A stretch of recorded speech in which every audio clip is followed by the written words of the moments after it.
listening to The Women in the Arena. I'm your host, Paige, former collegiate athlete turned leadership entrepreneur for women just like you. Each week, I'm bringing you a new person or message to help you expand and elevate into the woman you know you're meant to be. Now, let's step into the arena.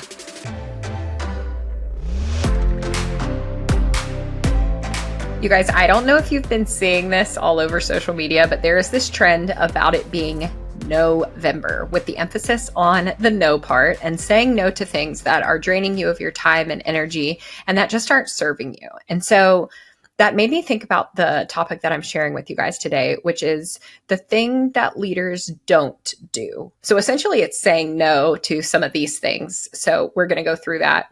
But I remember being in my teeny tiny little apartment in my bedroom, listening to a podcast with Ariana Huffington, and she's the co-founder of the Huffington Post. And so I was listening to her talk about the things she did.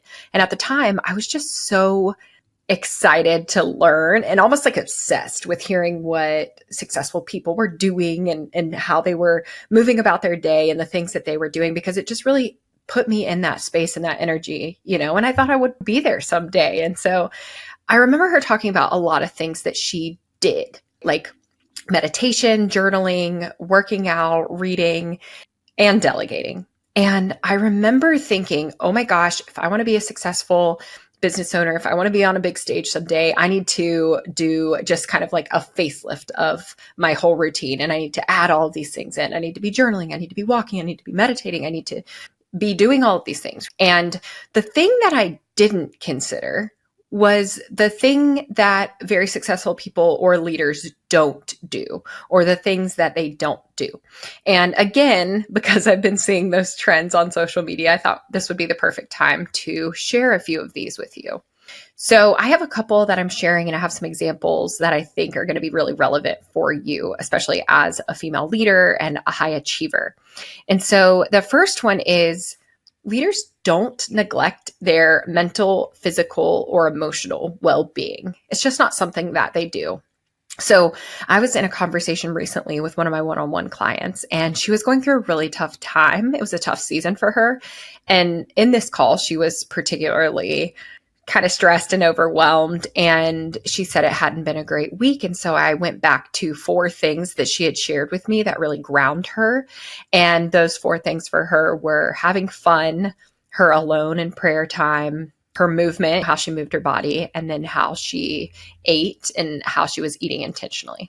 And so I asked her on that call, I said, well, let's go ahead and rate how you feel like you're showing up in these areas. So I asked her to rate them from 1 to 10, 1 being I'm not showing up at all, to 10 being like I'm killing it, intentions there, knocking it out of the park.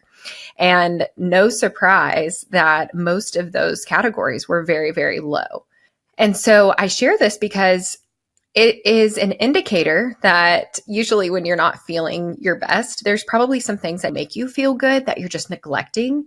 And I want to encourage you to get clear on those. So as a leader, as a high achieving woman, what are those things that you know ground you, and how can you incorporate those into your routine more often? Because leaders don't neglect mental, physical, and emotional well-being of themselves. And so there is support in all of those areas. Another thing that leaders don't do is they don't stay small and quiet for fear of being too much or too annoying, or whatever you put on the end of that too. And so one thing that I always remind myself whenever I have this thought in my business is I tell myself that the worst thing that somebody can tell me is no. If no is the worst thing that somebody can tell me, I'm going to survive and it's going to be okay. And some of you guys may laugh at this, but I go back to that Michael Jordan quote. It's where he shared, you miss 100% of the shots you don't take. And that's really been something I've been thinking about lately. And I remember seeing that poster, you guys, when I was in kindergarten. I was in kindergarten and it was up in my gym. Just thinking back about that when it comes to the fear of not taking your shot or going for something. If you don't go for it, the answer is automatically no. But the worst thing that they can also tell you is no. So why not ask for what you want? This comes up a lot for my clients that are in the corporate space, or they're in a job where they're overwhelmed or they have too much on their plate and they're looking to delegate. And that is a challenge, or even a challenge to let your leadership know, hey, this is my 5-year plan, or this is my goal, or this is where I see myself. Let me know of any opportunities of advancement, or just literally asking something as simple as, I saw this promotion. I think I'd be a really good fit. How would you feel if I applied? Just something small like that is crucial because you just don't know what's on the other side. And I think sometimes the fear of, I don't even know what the fear is for asking the question to begin with. And so I just want to encourage you to remember that leaders don't stay small and quiet for fear of being too much or being too annoying or whatever the case may be. You're just willing to stand up and figure out a way and ask. I like to think in my business is it's either this or something better. Actually, something came up in December where I was going to go fly out and speak at an event. And it ended up falling through. And I remember telling myself, okay, it's either this or something better. Well, something bigger and really exciting that hopefully I can talk about in the future has popped up. And so it's something I really lean into because it forces me to look at more of the opportunities than the obstacles. Another one of the things that leaders say no to and don't do is they don't spend time sharing their big dreams and ideas with people who don't get it. This is really important because your willpower is never going to be stronger than your environment. Hear me out on this one. You have to create an environment that's going to support your goals, that's going to make your goals obvious, and that is going to help support them whenever your willpower falls short, which it inevitably will. We are not robots. So let's say you decide to start walking more and you want to add 8,000 steps a day to your routine. Of course, you're going to be really motivated at the beginning of that goal and when you first start that. But let's also say that the 5 people you spend the most time with really love watching Netflix or watching movies or any activity that involves sitting down. Maybe that's gaming. Well, eventually it's going to be really hard for you to keep that goal. And it's easy to give into your environment in that instance. So what would be most advantageous is finding a walking group or people that have the same goals, or visiting the gym at least 2-3 times a day to change up the environment of just being in your house. So those are some little things that can really go a long way. You guys, when I first started my entrepreneurial journey, I had very few examples of women in leadership positions. And sometimes when I shared what I was building with my friends or with my coworkers at the time, they just didn't really get it. Even when I wanted to create some new goals and talk about those ambitions, I didn't feel like I had a community of women to share that with, which is why I found an online community of other multi-passionate, like-minded women. If you can relate, join us in our Rise Facebook community where you get free weekly coaching, a network of amazing women who are also in the arena, and you're the first to know about the latest offers. Women leaders rise together.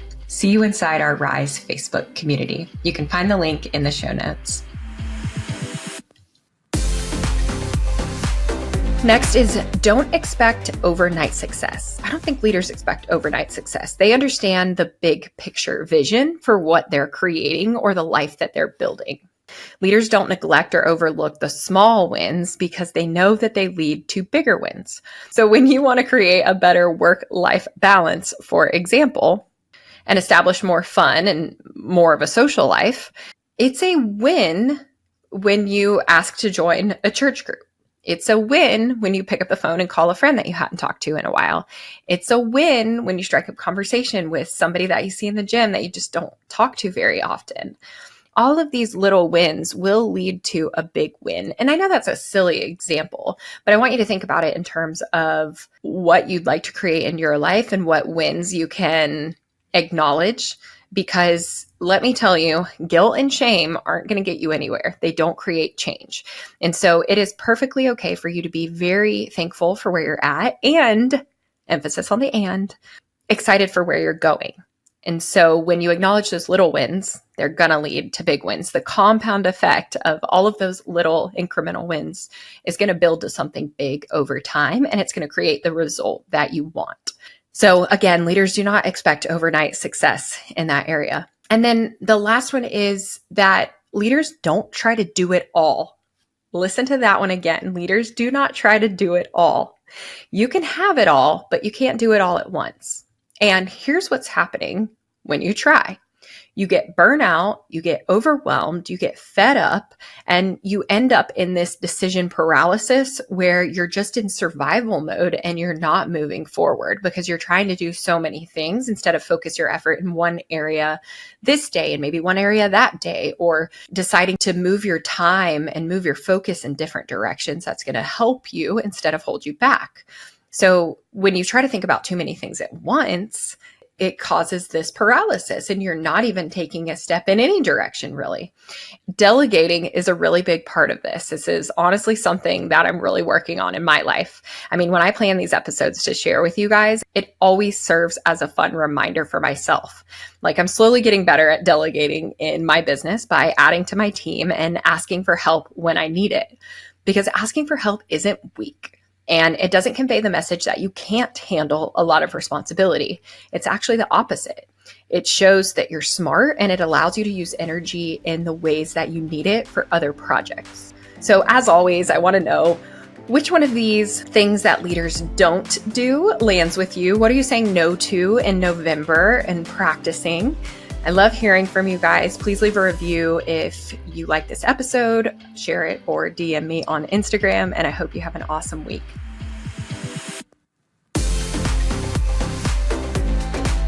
I hope today's episode inspired you on your journey in the arena.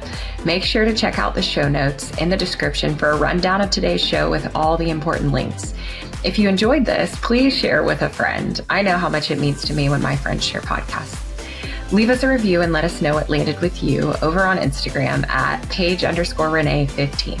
As always, your best bet is on yourself.